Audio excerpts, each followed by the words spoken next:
Hi, everybody. I'm Lisa Shield, And I'm Benjamin Shield. and this is Getting Inside the Right Male Mind. It's lovely to be here with you, and we have a wonderful topic today.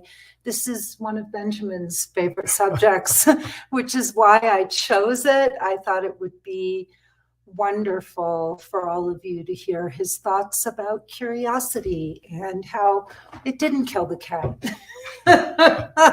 Or at least it won't kill your dates. So I am so excited to be here, baby. And let's just dive in and talk about how curiosity can be the key to connection and having second dates and third dates and beyond. All right, so let's get started. Well, first, the importance of insatiable curiosity is to deepen the communication with the person you're sitting across from, and to create a connection. And it has to be this insatiable curiosity that you really want to navigate more about this person. And you want to do it in a certain order because you don't want to ask a heavy question like, what's your relationship with your parents, first. So it's about vulnerability, where you may even share something about yourself which invites the other person to speak about themselves. And this insatiable curiosity doesn't have to be like interview questions. It can be this natural flow of sharing something, seeing how it's received and responded to, and then seeing if you could up the level of emotional vulnerability, even that next step. And after, by the end of the first date, even if you know that you don't want to have a second date, it will be an extraordinary evening. Because dating is magical, because you could sit across from someone who a few minutes before was a total stranger and begin to have a more and more intimate conversation, learning about a person who you otherwise would never have met. So ideally that it would lead to a second date, there'd be interest on both parties. But even if there's not, you leave feeling better. You leave feeling smarter. You leave feeling like you've really made connection with another human being. So I know when I was dating, one of the biggest mistakes I made was that all I did was talk about myself. Because I thought I needed to be interesting rather than interested.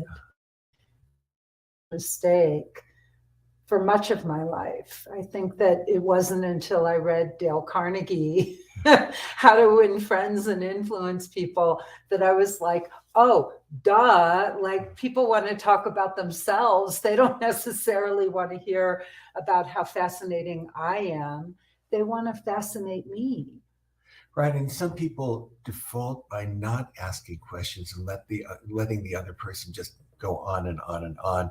As I joked about one time with us, I said that there's a 12-step program for people who go on and on. It's called On and On and On.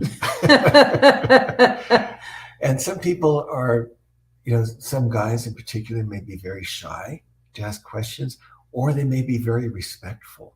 Mm-hmm. And so I've been criticized, over my dating years, that I didn't ask enough questions, and women were offended. Well, you don't really ask questions. What I do is sit back and wait for these puzzle pieces to come to me. And I find what's important will come forward in natural conversation. But it didn't come across that way to many of the women I was dating. Really? What would they say to you? Well, they were afraid that I wasn't interested because I wasn't asking the questions. Was it a common criticism? Often. Really? Yeah. What would women say to you? Well, they say, well, you don't ask any questions. And, for me, it seemed that if I just kind of laid back and had conversation back and forth, that important things would start coming out. and I wouldn't have to reach for them. But you And always tell the women to be insatiably curious.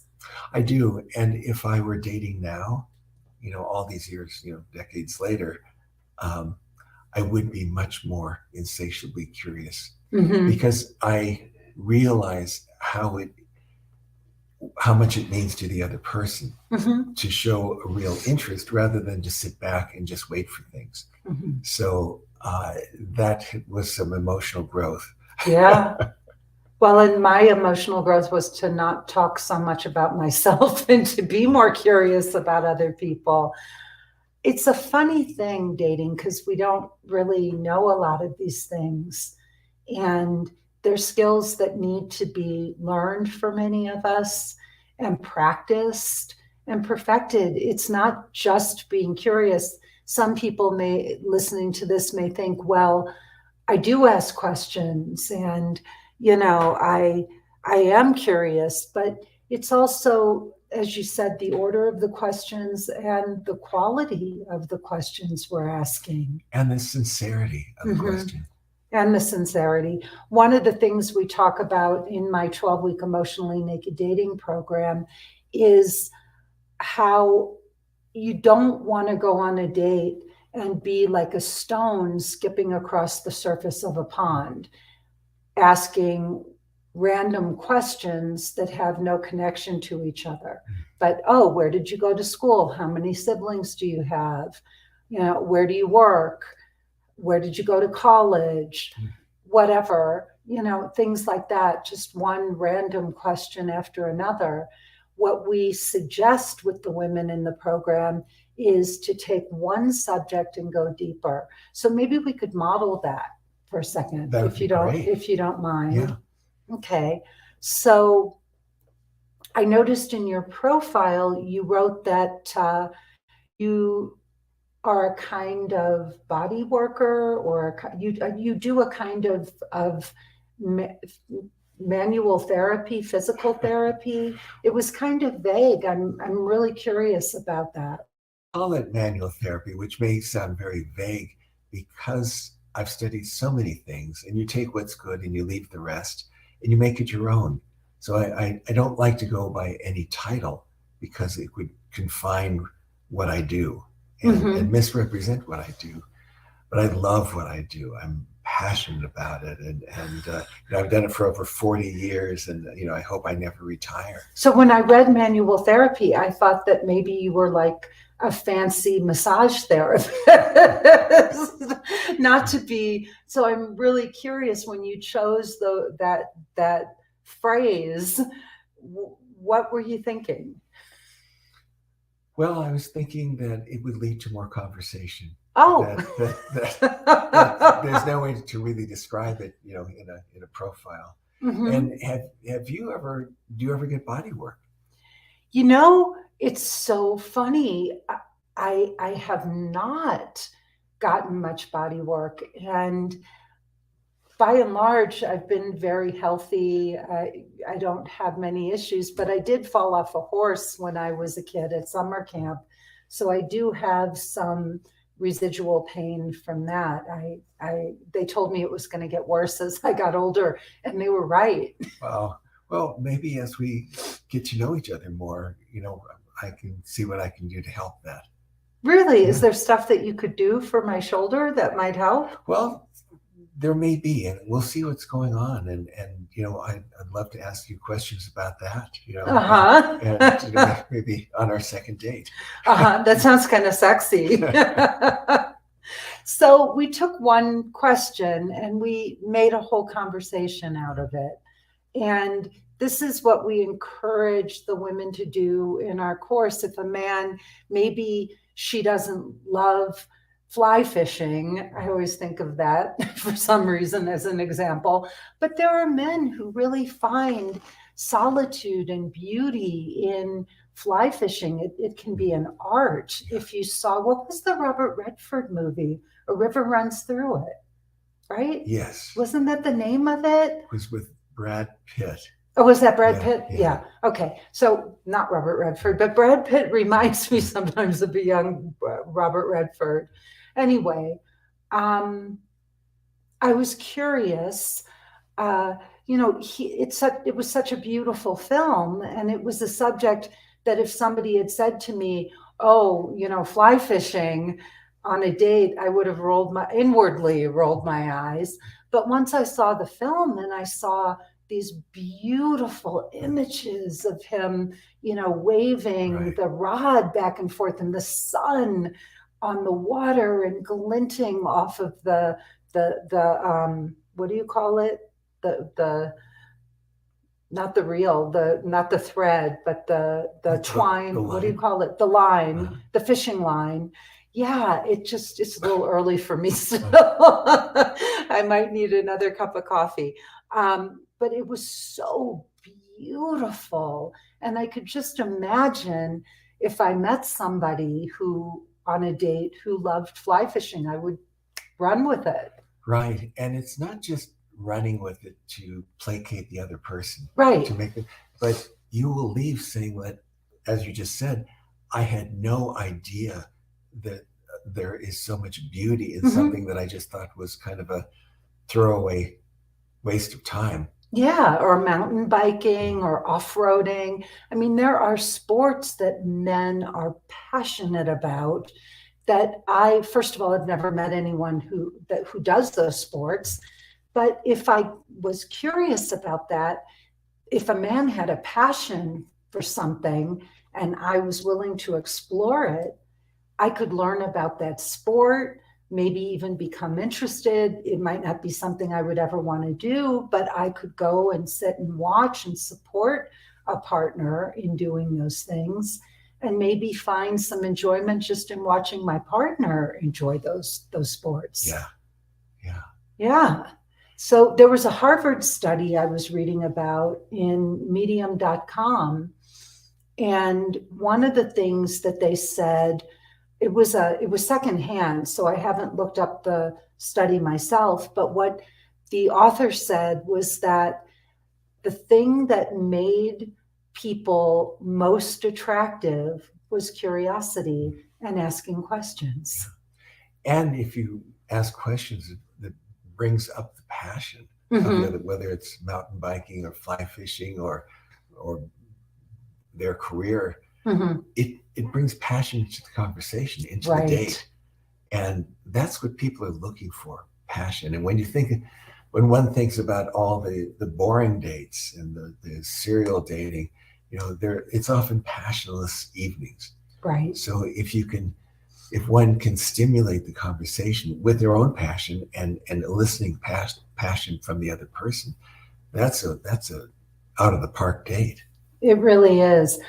They said that in this Harvard study, they said that they had two different groups, and I may be getting the numbers wrong, but there were 15-minute conversations between a man and a woman, and they told one person of the couple to ask, let's say, 15 questions over the course of this 15-minute conversation. And then in the second pairing, they said, ask 4 questions. And almost across the board, the couples where they asked 15 questions, there was much more connection, and there were many more second and third, second dates, and a desire. The pairs felt much more connected than when they only asked 4 questions. Yeah. And what they found, like you said earlier, was it was very important, the order of questions, not diving in right from the start and saying, well, tell me, what do you love most about fly fishing? Like, why do you do it? Yeah. But starting with, oh, I saw that you love fly fishing. How often do you go? Mm-hmm. Something simpler, and then going deeper and deeper and deeper. Yeah. And it's so important not to be judgmental with an answer, because that just stops conversation. So if someone says, let's just say that the person sitting across saying, I only eat raw food, raw anything. And instead of saying, wow, that's really weird, or I can't imagine that. I read that's not healthy. But simply saying, tell me more. Tell me more. And by that person telling you more, you may truly understand, like, oh, I get it. That's why he does it. Oh, and I think that asking the right questions in the right way elicits respect for the person. Because you begin to learn why they do something, how they do it, and why they're passionate about it. It also shows the other person that you're open-minded, that you're open to discovering new things, new ways, that there's room for them in a relationship with you and in a conversation with you. So it opens up so many other levels of connection when you do that. Yeah. And some guys feel that if a woman asks all the questions, that the relationship, that's great. We're communicating. She's asking questions, I'm answering them. Yes. And that doesn't work either. No. And so the guy may feel like, wow, that was a really good date. I was asked a lot of questions, but it has to be mutual. Yes, it has to be mutual. So we have a few comments from listeners. Olga wrote, what would you recommend when it comes to getting to know someone? I don't know what to say, and they don't know what to say. Well, sometimes it begins with something so real, like, coming into a date saying that, wow, I was really looking forward to this date. I have to tell you, I'm a little bit nervous. And, they may say, wow, I have to say I'm a little nervous too. And it starts a conversation, and it could be, what can I do to make you less nervous? Or just that little piece of vulnerability, whatever it is. Yeah. So it can also, Olga, you might want to have a few questions that you bring with you. And, rather than bringing that list of interview questions, there are all kinds of lists of questions you can find online. But I would think of ones that are very comfortable to ask, that are a little out of the box, so that you stimulate unique conversation. You might say to a man, what are 3 things you would want someone to know about you? And the 3 things they would choose would say a lot about who they are, right? Because they could choose anything. But 3 things that you would really want someone to know about you. So that's an easy question. Or what is something, if you had a day, like a free day all to yourself, how would you spend that day? What would you love to do? And if you were to share one activity with, a partner or someone that you were seeing, what would be that one activity? And then you could start to deepen any of those things. You could start to go deeper and deeper. And then we have one of our coaches in our Emotionally Naked Dating program. She's lovely. And she used to ask a man, what is something you would love to do on a Sunday? What is one thing that you would just love to do on a Sunday? And then the man would describe it, and she would say, oh, wow, you just planned our first date. So stuff like that. It was really clever, the way that she would take something like that and sort of lead the guy and then bring it together and create connection. That's another very important part of communication, is to try not just to talk about things objectively, subjectively, but also to bring the 2 of you together through the conversation. So, oh, I've never done that before, or the way you describe that, it makes it sound like so much fun. I would love to try that sometime. If a man was talking about scuba diving or where do they wear wetsuits? Going surfing.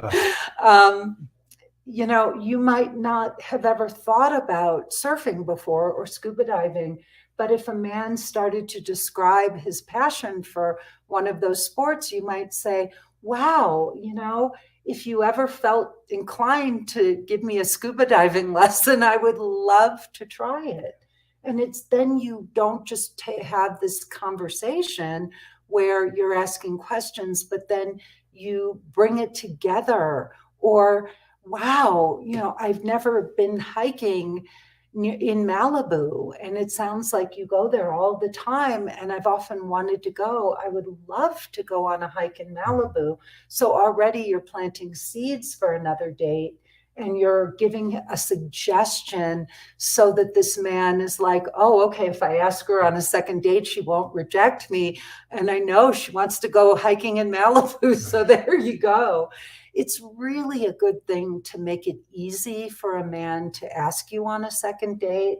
And I find that the women who get asked out more on second dates, third dates, fourth dates, they're planting these seeds. So they're not just having random conversations, but they're leading the man on to do that. Yeah.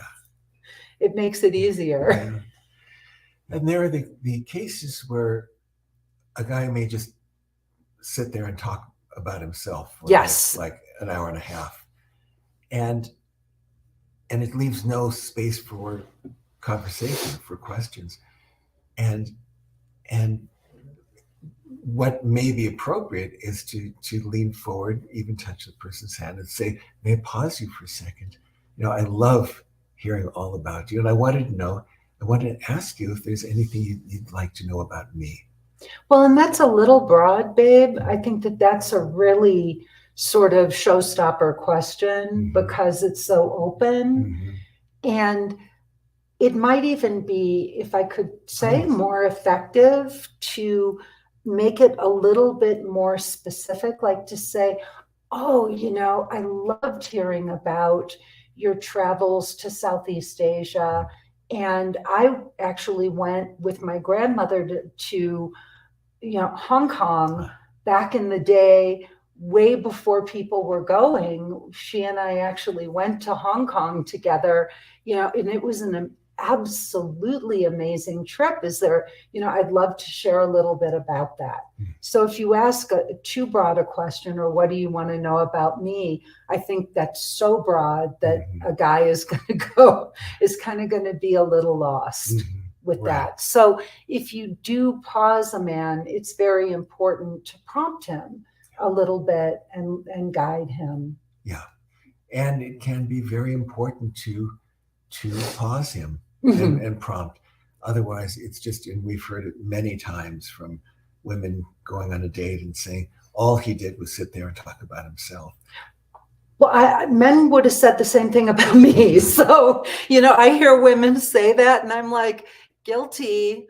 I when I was young, my mother died. My grandmother was so gracious. She took my brother and me on wonderful trips. And so I just thought I was the most fascinating world traveled person on the planet. And I wanted to talk about those, or I talked a lot about that. It was like, it's really embarrassing now, but I had a repertoire of fascinating stories. And one of the things that's, I think, is really important is, I said earlier, it's more important to be interested than interesting. And so I could have offered those stories as, adjuncts to what they were saying. Were offered, wow, I went to Hong Kong too. And, and sharing a little bit, what did you think about da, da, da, da, da, but created more of a dialogue than a monologue and a show and tell. So here's another comment from one of our listeners. I get very irritated with men who don't know how to have a conversation. I don't feel connected and walk away. They are a dud. My bad, I guess. So here I am. Right. Well, I think it's very, very important also for some of you, if this keeps happening over and over again, it is very important. Some women in our course, they will say, I'm such a good listener, and the man never asks me anything about myself. It is important to remember that when we're talking with friends, we don't sit there and wait for our friends to ask us questions. It's conversations are much more relational. So your friend may share something, and then you'll offer your perspective. Yeah. And I think it's important to teach people how to ask questions. Like simply because a good man wants to make a woman happy. And if a woman says to the gentleman, even on the first date, it would make me so happy if, I'd love to share some things about myself. It would make me so happy if you asked some questions. And a guy, really, most men just want to know how to make a woman happy. So men are teachable. Many men are teachable. They're teachable, and it is not necessarily in the nature of men to ask questions. Right. Some do, if they grew up with a lot of sisters or female friends, right? Mm-hmm. They may be more in the habit of asking friends, or if they were raised by a single mother, they may have developed that skill. But as you've said so many times, a lot of men they feel that they're prying. Right. So it's important, like you said, for a woman to open that door and say, it's okay to ask me questions. Yeah. I'd love for you to learn more about me. Yeah. And it would really be wonderful. One thing that's very important is how you say that to a man. Mm-hmm. Right? You don't want to say, you're not asking me any questions. Like, why don't you ask me questions? How would you say it, honey? Oh, that, I really am enjoying getting to know you. And I'd love for you to get to know me even more. It would make me so happy if you'd ask me questions. And I'd love to hear the questions and give you my answers. And if I were on a date with you and I said, how come you're not asking me any questions? Like, we've been here for an hour and a half, and it would really be nice. I would like it if you'd ask me some questions. How would you feel if I said it like that? Well, it would feel a little bit of shaming, and shame is the worst thing a man could feel. Respect is the greatest thing a man can feel. So why would it feel shaming if I said it that way? Like why aren't you asking me any questions? Well, it's like I did something wrong. I haven't been doing something right.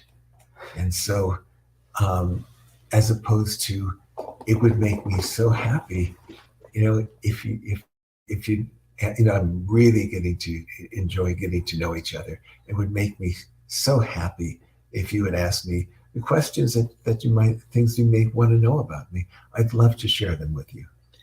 And the reason why that would be shaming, if I said it that way, is because it's negative, mm-hmm. right? I'm saying, why aren't you asking me any questions? Right. Or how come you don't ask questions about me? You've been talking a lot about yourself. It would be nice if you'd ask me some questions too, which is the way many women would say it. And that would be negative and down-putting, and a man would feel like he had done something wrong or that he had failed. And if you state it in a positive way, in an encouraging way, then he wouldn't feel ashamed. He would feel encouraged and invited, and then he would be like, oh, I can do that. Right. And so it would be much more encouraging. And the questions that he'd be bringing up would be much more interesting, because if a man were shamed and said that, told something in a negative way, like scolding, the questions that are going to follow that would be two-dimensional questions. Mm-hmm. Like, oh, okay, how's your day? Because he'd be trying to navigate the shame. Yeah. And there would be no playfulness, no right. fun, no, energy. It would be very deflating, and that would actually hurt the date more. So I really want to make this very clear to the women who are listening. You don't want to say, how come you're not asking me any questions? Yeah. And what you just said about having something playful, humorous.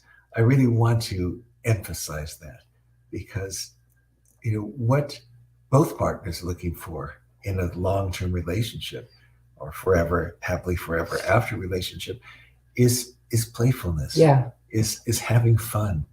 And if it's so serious, and with the first date, men and women can extrapolate what it's going to be like, 5 years and 25 years later. So if there's playfulness in the beginning, even with questions like, "You're kidding me! Tell me about that. That's incredible," or "That's the strangest thing I've ever heard. Please tell me more about that." Yeah, there's playfulness, Yeah. and it elevates the conversation and the connection. Beautiful, honey, beautiful. So more, let's see here. So another listener said, "Oh, that's so true. I have been practicing asking about their passion. It opens the door for never-ending talks about the topic."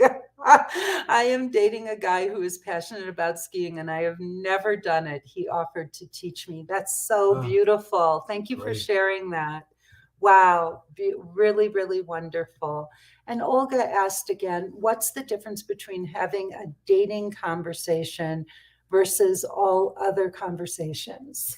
Well, in a dating conversation, you really want to see if you want a second date. Mm-hmm. And so you want to know enough about that person to really see, is this someone that I have respect for, or there's some attraction, or fascination.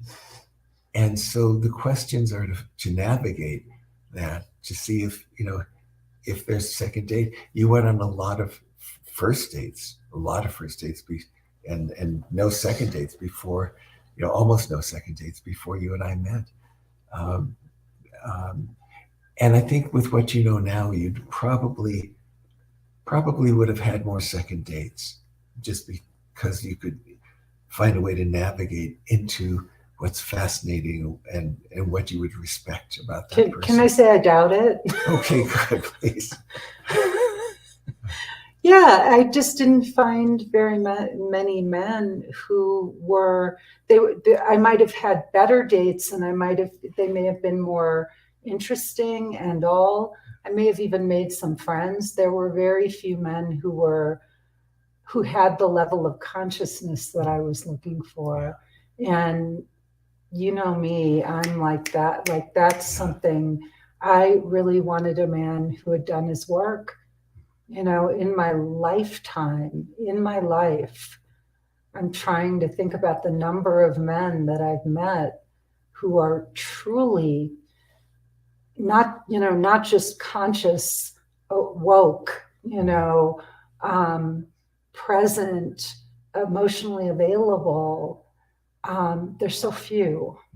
I mean, there's just so few people. It's, a lot of people think that they are, and not many people really walk the talk. So, all right. And something else I would say to Olga is, Olga, all conversations, what we're teaching, we hear this over and over and over again from our clients, that everything we teach in our 12-week course and about dating really does apply to everyone. Right. The real difference with a date is that you're trying to create a romantic spark and a romantic connection, not just an emotional connection. So that's the difference. That would be the main difference in a date, right, honey? Mm-hmm. Yeah. Okay. Olga says, I know how to talk to my girlfriends, but how do I talk to a man? Great question. Well, if you really want to make a connection with a man, the three things that a man, or three of the things that a man truly needs, is respect. Just saying, oh my gosh, I have so much respect for how you show up every day at that job. That's extraordinary. Gratitude. I so appreciate you picking the restaurant tonight. It was a great, and mirroring his masculinity back to him. Like, wow, it takes a real man to do that. or wow, are you flexing your bicep, or is that just so re- marrying back his masculinity to him. Those three things, and we could probably think of more, but those are three of the most important things that a man could hear to spark interest in romance. Yeah, and Olga, it's so important to really understand men and male psychology, what men need from us as women, in the same way that we want a man to romance us, tell us we're beautiful, make us feel feminine. Men want those things too. They want to feel masculine. They want women. We don't have to be head turners. We don't have to be stunningly beautiful. I mean, that's wonderful if you've been gifted with beauty and all, but any woman can bring out a man's masculinity. Any woman can if she really knows how to do it. In fact, a few years ago when we were still living in LA, we went to a party, and a Christmas party, and I was just practicing on men. I thought, okay, I teach this stuff. Right. Let's see how good I am at it. And I went to this party, and I spent the entire time just talking to random men and really building up their egos and not even caring if they asked me a single question about myself. I just wanted to practice talking to them and making them feel masculine. And I talked to this one man. He was an older gentleman, quite introverted and serious. And by the time, our conversation ended, we'd made this really beautiful, deep connection about his work and his life. He told me things I'm sure he doesn't tell everybody. And another man, we talked for so long and connected, his girlfriend or wife, I think it was his wife, and she even knew Benjamin and knew that I was Benjamin's wife. And she came and grabbed him away from me because we'd been talking too long. And when we left the party, he reached out. And when I was leaving, and said, it was so nice meeting you and connecting with you. So, it's fun to just practice this on every man you meet and start learning how to really go deep and draw people out. And parties and gatherings are wonderful ways to do this and really get good at it. Lisa wrote, I love your story, sweet communication and advice, Benjamin and Lisa. How would you suggest handling a first meeting with a man who used old photos and he's heavier and older than his profile photos? Oh, good question. Good question. Well,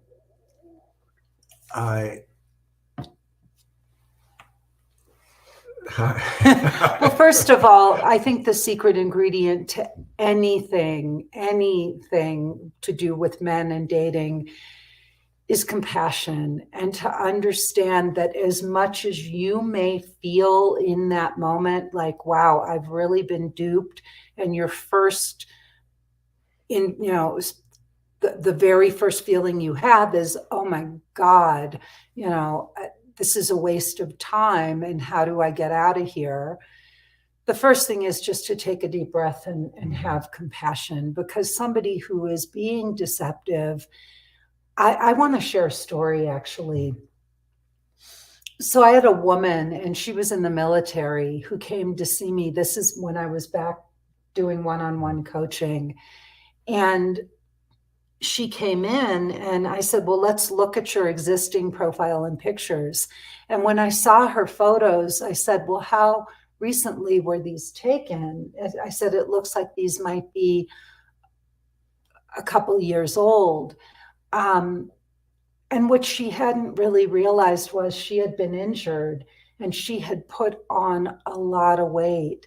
And she didn't think it was as obvious in the pictures as it actually was. She was kind of in denial. And she said when she went home that night, she just felt horrible. She wrote to me and she said, look, I'm not ready to move forward with coaching because it was really a wake-up call when you asked me about the pictures, and I didn't realize how much I need to lose weight before I would feel comfortable going out and dating. So she herself didn't see it the way someone else did. So we never know. I know I've put on some weight lately. I've stopped going to the gym and I got on the scale, and the scale doesn't lie. And, I can look good on camera, but I probably don't see those extra pounds in the way, you see them. And so I just avoid looking at myself naked in the mirror. And I know I look good on Zoom, but sometimes we're just not objective about ourselves. So it's having a little bit of compassion, maybe spending 30 or 40 minutes with this person, and then being able to look at your watch and say, oh my God, the time has flown. And, it was very nice meeting you. I do have some things I need to take care of this afternoon or this evening before work tomorrow. And I really do need to get going, but thank you for coming out. And then when you get home, you just send a very polite message, a text, and just say, thank you so much. It was very you. I can see that I'm not the right match for you, and I wish you the best in your search. But I wouldn't get into saying to somebody, oh, you're much heavier or you're much older than your photos. It's something that you just have to be prepared for. In dating, it happens. Unfortunately, it just happens. Carrie, hello. Hi, Carrie. Hi, Carrie. So what's the best way to approach it first date when they told you something very intimate about an old girlfriend? And I'd rather not hear details, although you don't want to do anything shaming. Should I just forget it? Oh, well, first you want to see if it becomes a habit. If he's dwelling on old relationships, either the good things or the bad things, that it may be difficult, if someone is dwelling on that, to be the recipient of just hearing those stories. Well, and for the sake of curiosity, you just might get curious and say, wow, I'm curious, what made you want to share that with me? You can just be curious and just say, wow, that's deep, and that's something that happened between you and an ex. I'm quite curious what made you want to share that. That's and great. Just ask. That's really good. Something I was realizing the other day is that it's just how many stories we make up about situations and people, the things people say. And we're always, as they say in Landmark Forum, we're meaning making machines. Our brains are just making up stories like, why did he say that? And I don't, that wasn't something I want to hear about. But maybe there was a real reason behind why that man told you what he did. And it could open up a whole other conversation. So I wouldn't just think, oh my God, that was, why did he tell me that? I don't want to hear that. That's too much too soon. There might be a real reason underneath it why this man felt compelled to say it. And only he knows. Let's go to, my screen froze. What did I do? I'm back. I'm glad you made it back. Olga said, you are both very unique, wise people. Well, thank you very much. Carrie said, I would like to know the best way to handle a first. Oh, okay. We went through this. We're just going through some comments here. What happened to me? And the look on my face said what I was feeling. I chose compassion, spent an hour and a half with him, and he provided me with a good job lead where I worked for 10 years. Oh. Whoa. Well, there you go. There you go. Beautiful. What an amazing outcome. That's really wonderful. You just never know where where these dates and these conversations will lead. Yeah, well, we want to thank everybody for showing up, for listening, for supporting us. It means the world to us. Really, we don't take this lightly. We know how valuable your time is. Please, this has been Getting Inside the Right Male Mind. This would be the right male mind right here. I love, love, love this male mind. I think this is the most beautiful mind I've ever found in my life. And I love hearing your thoughts, honey. And I thank you so much for doing these broadcasts with me and for sharing your thoughts. Oh, it's fun and it's my pleasure. Oh, you are the sweetest thing in the whole world. Please, please, please tell everyone you know about our broadcast. Your sisters, your brothers, your aunts and uncles, and your cousins, your girlfriends, your guy friends, your kids, your sons and daughters. We really need to start looking at dating, love, connection in a much more beautiful way. Dating can be an extraordinary experience if you choose to make it that way. And with the beauty, the internet, and with the apps, we have this remarkable opportunity today to actually go out and choose a partner if we know what we're doing. Yeah.